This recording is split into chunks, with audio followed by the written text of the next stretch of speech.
Hello बच्चों, उम्मीद करता हूँ आप सभी बहुत अच्छे होंगे। We are starting linear equation in two variable for class 9। सबसे पहले हम इंट्रोडक्शन पे बात करते हैं कि linear equation of two variable का इंट्रोडक्शन क्या है। ठीक है, तो linear equation a simple linear equation is a statement of inequality नहीं equality. A linear equation is the statement of equality between two algebraic expression.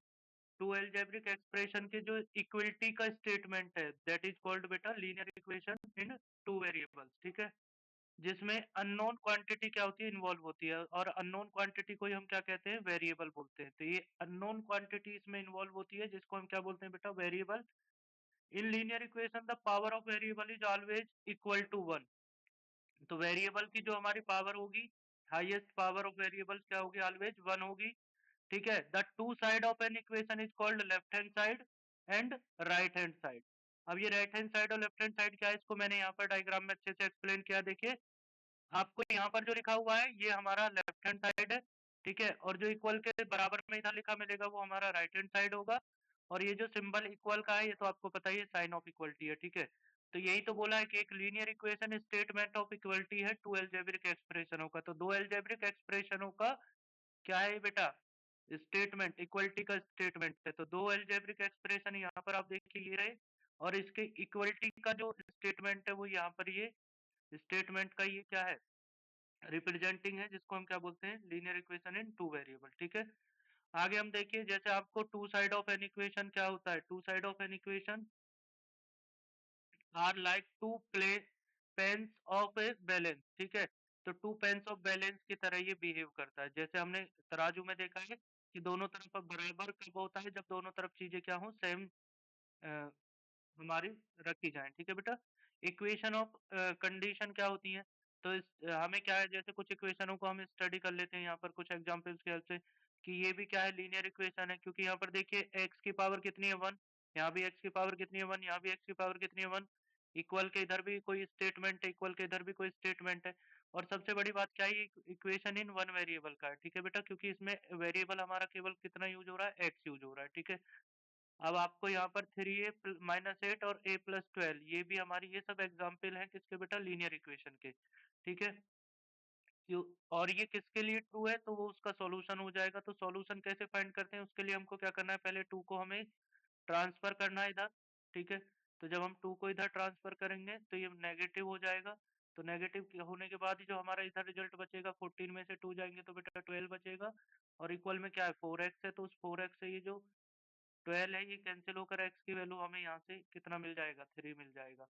तो ये हमारा जो इक्वेशन का कहलाता है ट्रू वैल्यू। तो हम इक्वेशन को सॉल्व कर सकते हैं कैसे, ट्रांसफर करके। ठीक है, और सॉल्व करके इन चीजों को, कंडीशनों को। ठीक है, उसके बाद हमको जैसे सेकंड इक्वेशन है, इसकी ट्रू वैल्यू फाइंड करनी है, तो पहले क्या करेंगे, आप देखिए ये इक्वेशन है और इसकी ट्रू वैल्यू हमारी 4 आई है। तो ये कैसे आई है ये मैं आपको बता रहा हूँ।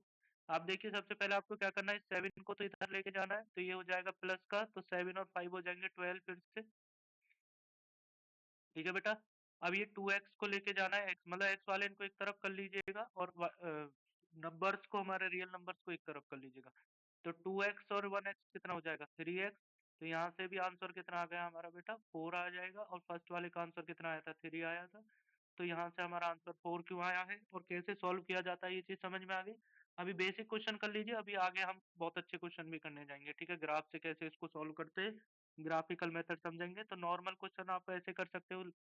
ठीक है, और ये 6, 7, 8 में आपको एक्सप्लेन की जाती हैं चीजें, कैसे ट्रांसफर करते हैं डिजिट का। ठीक है, अब आप देखिए लीनियर इनइक्वलिटी क्या है। ठीक है, अब यहाँ पर देखिए, आपको जैसे ये इक्वेशन है, इसका आपको सॉल्यूशन बताना है, तो क्या करेंगे, आप 8 को इधर लाएंगे तो ये कितना हो जाएगा, 12 में ऐड होकर 20।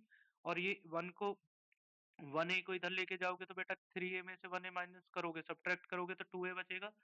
तो 2a इज इक्वल टू 20, यही तो बनेगा, 2a इज इक्वल टू 20। ठीक है बेटा, तो 2a इज इक्वल टू 20 बनता है, तो a इज इक्वल टू कितना हो जाएगा, 10। तो ये a इज इक्वल टू 10 कैसे आया, समझ में आया। तो ऐसे आपको लीनियर इक्वेशन सॉल्व की जाती हैं, और उससे हमें क्या है कि वेरिएबल की एक पर्टिकुलर वैल्यू मिलती है। ठीक है, that is called true value. या और ये वैल्यू ही हमारी क्या होती है, only solution of this condition. ठीक है, this is called solution of this equation of this condition. ठीक है, the equation are called equation of condition. ठीक है, ये इक्वेशन को हम क्या बोलते हैं, left hand side and right hand side वाली जो ये इक्वेशन है ये कहलाती है हमारी इक्वेशन ऑफ कंडीशन। ठीक है, नेक्स्ट है हमारा आइडेंटिकल इक्वेशन और आइडेंटिटीज क्या होती है। तो एक आइडेंटिकल इक्वेशन और आइडेंटिटीज क्या होती है। अब जैसे आपको यहाँ पर एक इक्वेशन मिलता है, देखिए सपोज कीजिए ऐसे मिल गया x+3 + x+4।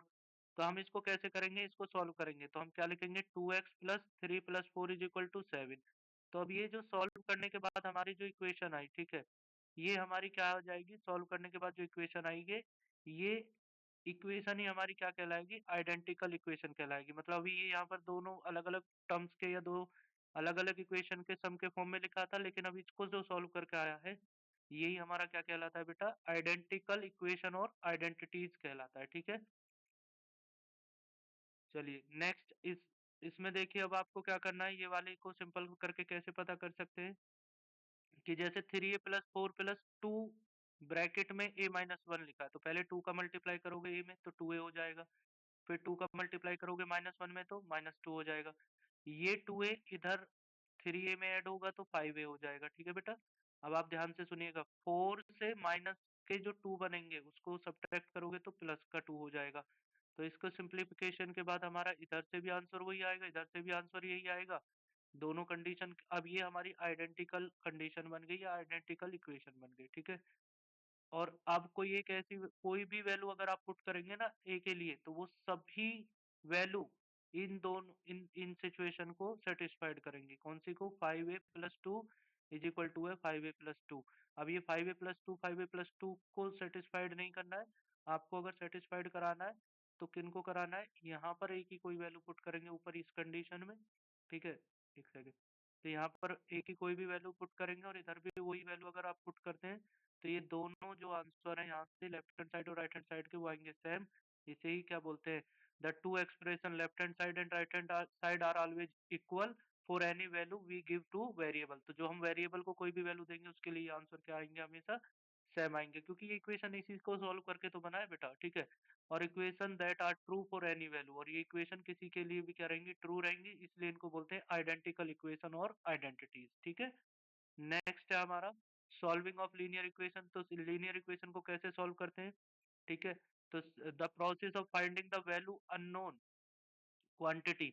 तो finding the value of unknown quantity मतलब इस इक्वेशन को सॉल्व करने के लिए हम किसका क्या प्रोसेस अपनाते हैं कि हमें फाइंडिंग करनी है the value of unknown quantity means variable की।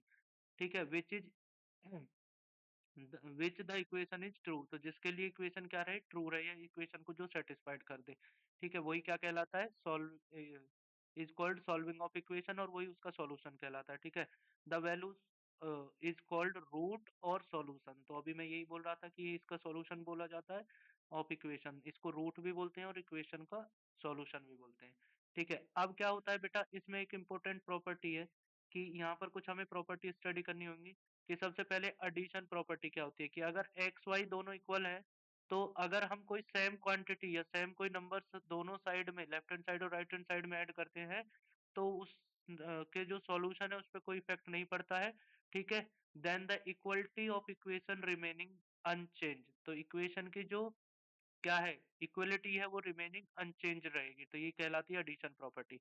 नेक्स्ट है हमारी क्या बेटा, सब्ट्रैक्शन प्रॉपर्टी। तो सब्ट्रैक्शन प्रॉपर्टी क्या होता है, सेम अगर एक्स और वाई इक्वल है मतलब दो वेरिएबल्स हैं हमारे पास और वो किसी कंडीशन के लिए इक्वल है, तो अगर उसमें से हम क्या करते हैं कोई एक रियल नंबर या कोई भी हम वैल्यू सब्ट्रैक्ट करते हैं दोनों साइड में लेफ्ट हैंड साइड में राइट हैंड साइड में, तो भी हमारा जो इक्वलिटी है वो इक्वेशन रिमेनिंग सेम, ठीक है, या अनचेंज रहेगा। ठीक है, अब हमारा सेम वर्क करता है मल्टीप्लाई के लिए। ठीक है, तो वो प्रॉपर्टी कहलाएगी मल्टीप्लाई, और अगर हम डिवाइड कर देते हैं तो वो प्रॉपर्टी कहलाएगी बेटा डिवीजन प्रॉपर्टी। तो सबसे पहले तो आपको ये याद रखना है कि इनइक्वलिटी प्रॉपर्टीज में एडिशन प्रॉपर्टी क्या है, ठीक है, सब्ट्रैक्शन प्रॉपर्टी क्या है, मल्टीप्लिकेशन प्रॉपर्टी क्या है एंड डिवीजन प्रॉपर्टी क्या है। ठीक है, नेक्स्ट है आपका बेटा, आपको यहाँ से question graphical representation of linear equation in one variable 10th class में आप पढ़ेंगे टू वेरिएबल के लिए और यहाँ पर आप पढ़ेंगे वन वेरिएबल के लिए। मोस्ट इंपोर्टेंट है, अच्छे से समझिएगा।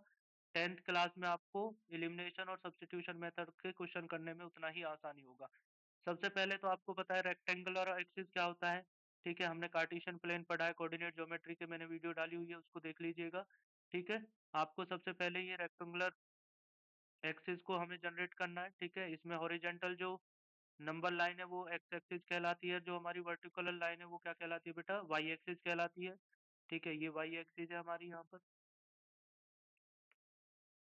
ठीक है, और ये हमारी वाली है एक्स एक्सिस, ये वाली। ठीक है, तो अब आपको ये जो नंबर लाइन है ये दोनों एक दूसरे को जिस पॉइंट पर इंटरसेक्ट करती है वो कहलाता है ओरिजिन। ये सब मैंने आपको कोऑर्डिनेट ज्योमेट्री में बहुत अच्छे से एक्सप्लेन किया है।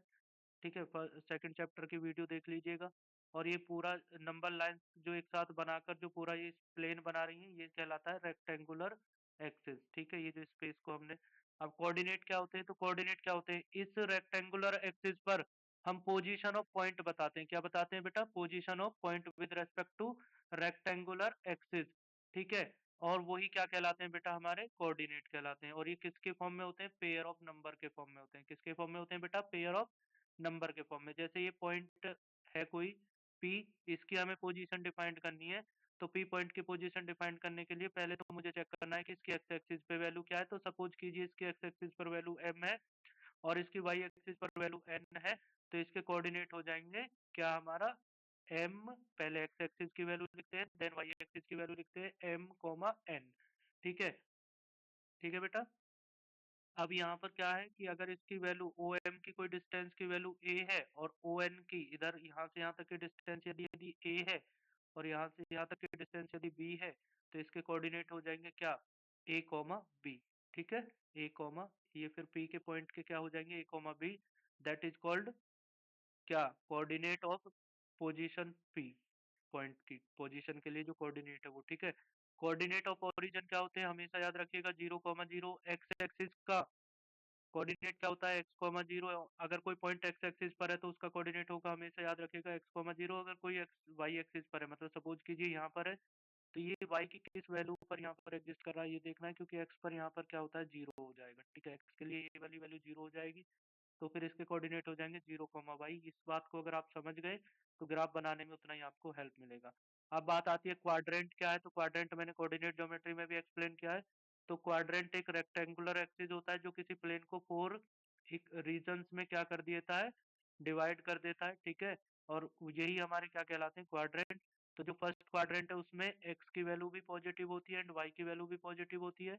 जो हमारा सेकंड क्वाड्रेंट है उसमें एक्स की वैल्यू नेगेटिव रहेगा बट वाई की वैल्यू यहाँ पर क्या रहेगा, ऊपर पॉजिटिव। ठीक है, और यहाँ पर देखिए एक्स और वाई की वैल्यू दोनों ही नेगेटिव रहेंगी, क्योंकि इधर एक्स की नेगेटिव पोर्शन है इधर वाला, और वाई तो नीचे ये यहाँ पर नेगेटिव होता ही है। ठीक है, लेकिन इस वाले क्वाड्रेंट, फोर्थ क्वाड्रेंट में क्या होता है, एक्स की इधर तो वैल्यू सारी पॉजिटिव होती है बट वाई की इधर नीचे वैल्यू क्या होती है, नेगेटिव।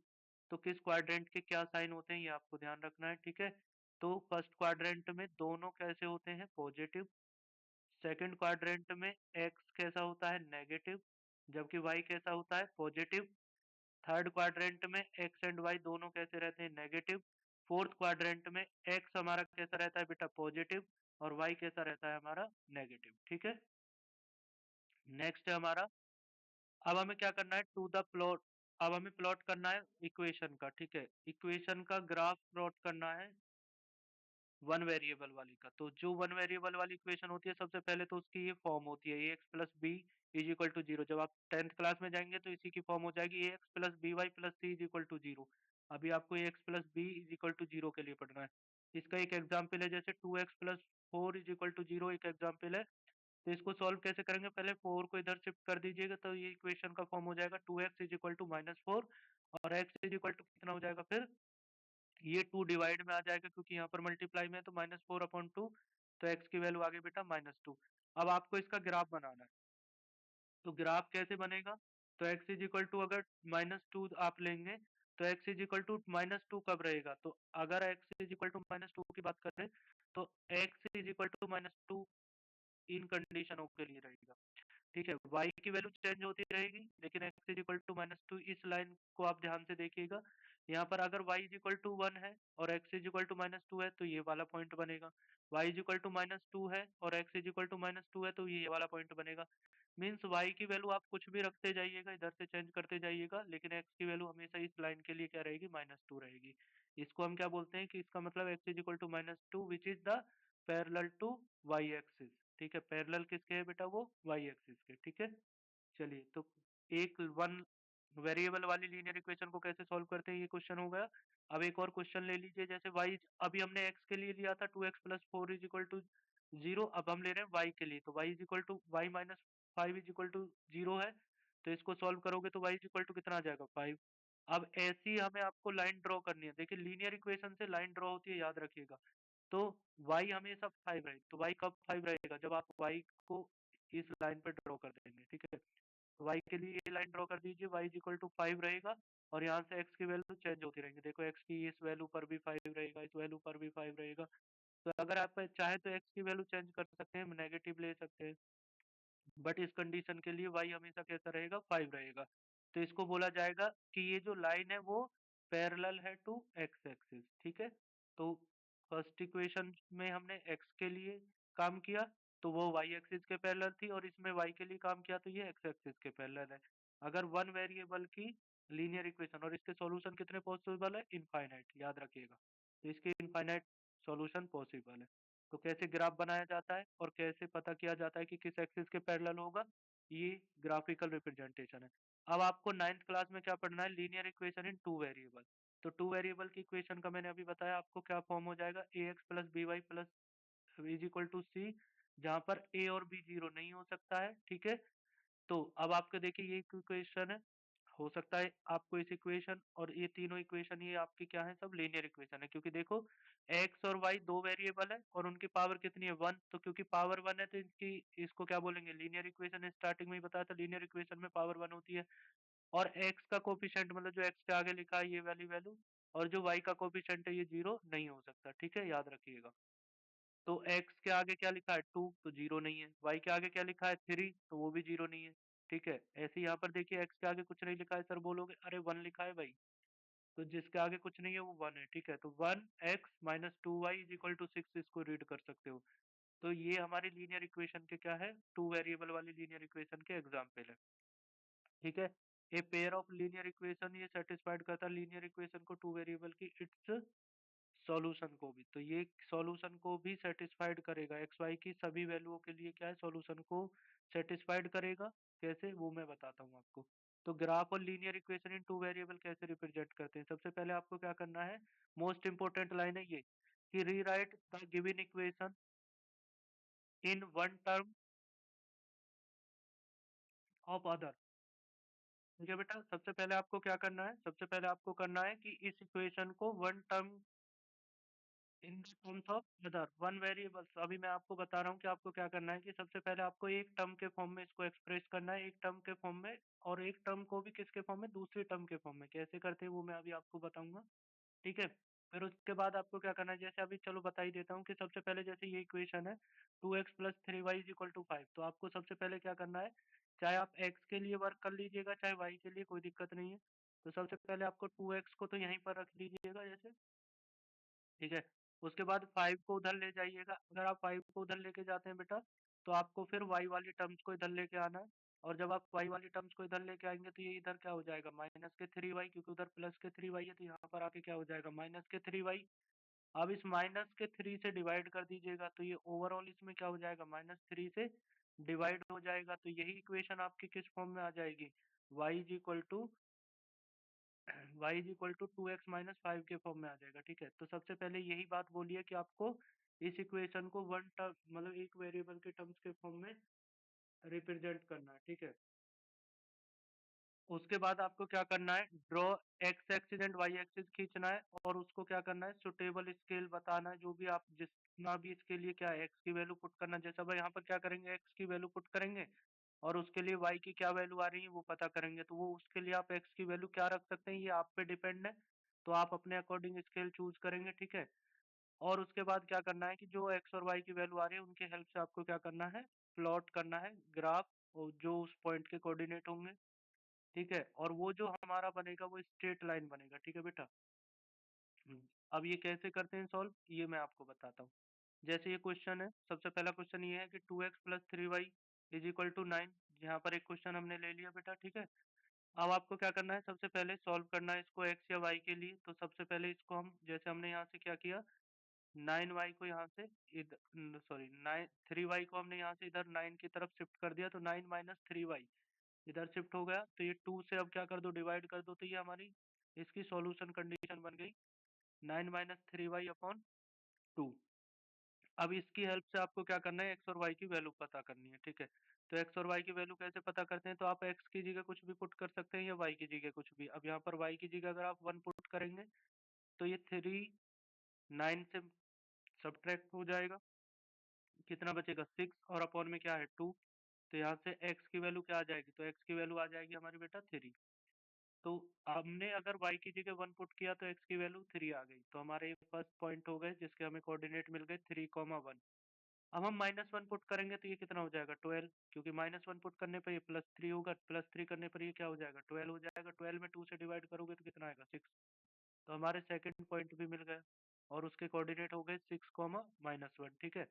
अब यहाँ पर ये पुट भी किया हुआ है, आप देखना चाहें तो ये देख सकते हो, ठीक है। जब 1 पुट किया तो आंसर 3 आया, 3 1 जा 3 करके सब्ट्रैक्ट किया 6 हो गया। -1 पुट किया तो -1 की वजह से माइनस और माइनस ये कैसा हो जाएगा, प्लस हो जाएगा। तो +3 की वजह से ये दोनों ऐड होकर कितने हो गए 12, तो 6 आ गया। अब 6 पुट कर दिया वाई के रिप्लेस करने, x इज इक्वल टू कितना आ गया 6, अब वाई इज इक्वल टू कितना पुट कर दिया 7। तो यहाँ पर 3 की मल्टीप्लाई 7 में होगी तो 21 हो जाएगा। 21 को किससे सब्ट्रैक्ट करना है, 9 से, बट ये ज़्यादा है और नेगेटिव है तो आंसर किस में रहेगा, -12 अपॉन -6 आ जाएगा 2 करोगे जब डिवाइड करोगे। अब इसके लिए आपको क्या करना है, ये जो पॉइंट्स आए हैं आपके, ये इस टेबल के लिए आपको ग्राफ बनाना है। तो ग्राफ कैसे बनेगा वो मैं आपको बता देता हूँ। तो ग्राफ आपका ऐसे बनेगा बेटा कि आपके पॉइंट आए थे क्या 1,3, तो आपको ये देखना है कि 1 कहाँ पर होगा, तो सॉरी 3,1। तो 3 कहाँ पर होगा, एक्स एक्सिस पर। पहले पहला वाला जो होता है वो एक्स एक्सिस का होता है, याद रखिएगा, ठीक है। ये सब कोऑर्डिनेट ज्योमेट्री में हम अच्छे से एक्सप्लेन कर चुके हैं, आप वहाँ पर जाकर वीडियो देख सकते हैं। 3,1, तो 3,1 हमारा ये पॉइंट हो गया, ठीक है। अब इसी के लिए एक और रिजल्ट आया था 6,-1, तो 6,-1, तो एक्स एक्सिस पर 6 और -1 यहाँ से, ठीक है। तो पहले वाला एक्स एक्सिस पर देखते हैं, फिर दूसरा वाला वाई एक्सिस पर। तो अगर आप इन दोनों को मिलाने वाली लाइंस ड्रॉ करते हैं तो वो जो लाइन होगी वो इस इक्वेशन की ही लाइन होगी। और इस यहाँ पर इस लाइन पर आप इस इक्वेशन को लिख दीजिएगा, क्योंकि इससे आपको पहचान रहेगी कि हमने किस इक्वेशन से ये लाइन ड्रॉ की है, ठीक है। और अगर आप देखेंगे तो ये लाइन ऑटोमेटिकली अपने जो तुम्हारा थर्ड वाला जो सॉल्यूशन आया था ना, -6 पुट करने पर, 7 पुट करने पर जो वाई की एक्स की वैल्यू -6 आई थी, उसको ये ऑटोमेटिकली आप देखिए सेटिस्फाइड करेगा, ठीक है। तो आपको एटलीस्ट 2 पॉइंट फाइंड करने होते हैं, तो 2 पॉइंट फाइंड कीजिए, उनके कोऑर्डिनेट की हेल्प से ग्राफ खींचिए। तो आपका किसी भी इक्वेशन, जो आपको इक्वेशन मिलेगा, सिंगल इक्वेशन ऑफ, ठीक है, 2 वेरिएबल इन लीनियर फॉर्म, उसका सॉल्यूशन इस तरह से पता किया जाता है। सबसे पहले क्या करते हैं, टेबल बनाते हैं। टेबल बनाने के लिए इसको क्या है, सॉल्यूशन कंडीशन में कन्वर्ट करते हैं, और उसके बाद हमें एक्स वाई की कुछ भी, और क्या वैल्यू पुट करनी है वो अपनी मर्जी होती है। वाई की कुछ भी वैल्यू पुट करोगे, बट एक्स की क्या वैल्यू आएगी वो डिपेंड करेगी कि आपकी इक्वेशन क्या है, ठीक है। तो ये आपका हो गया कि कैसे आपका लीनियर इक्वेशन को ग्राफिकल मेथड से सॉल्व करते हैं। इसका मैंने ये एग्जाम्पल भी आपको दे दिया। अब मैं नेक्स्ट वीडियो में एक्सरसाइज कंप्लीट कराऊंगा आपकी। तब तक के लिए आप अपना बहुत ख्याल रखिए और हमारे चैनल पर बने रहिए। और प्लीज़ अगर आपको ये चीज़ें समझ में आ रही हैं, अच्छे से समझ में आ रही हैं, तो हर बार इसको आकर अपना रिवाइज कर लीजिएगा और पेपर से पहले एक बार रिवीजन ज़रूर कर लीजिएगा, ठीक है। चलिए मैं क्लोज करता हूँ ये। Thank you.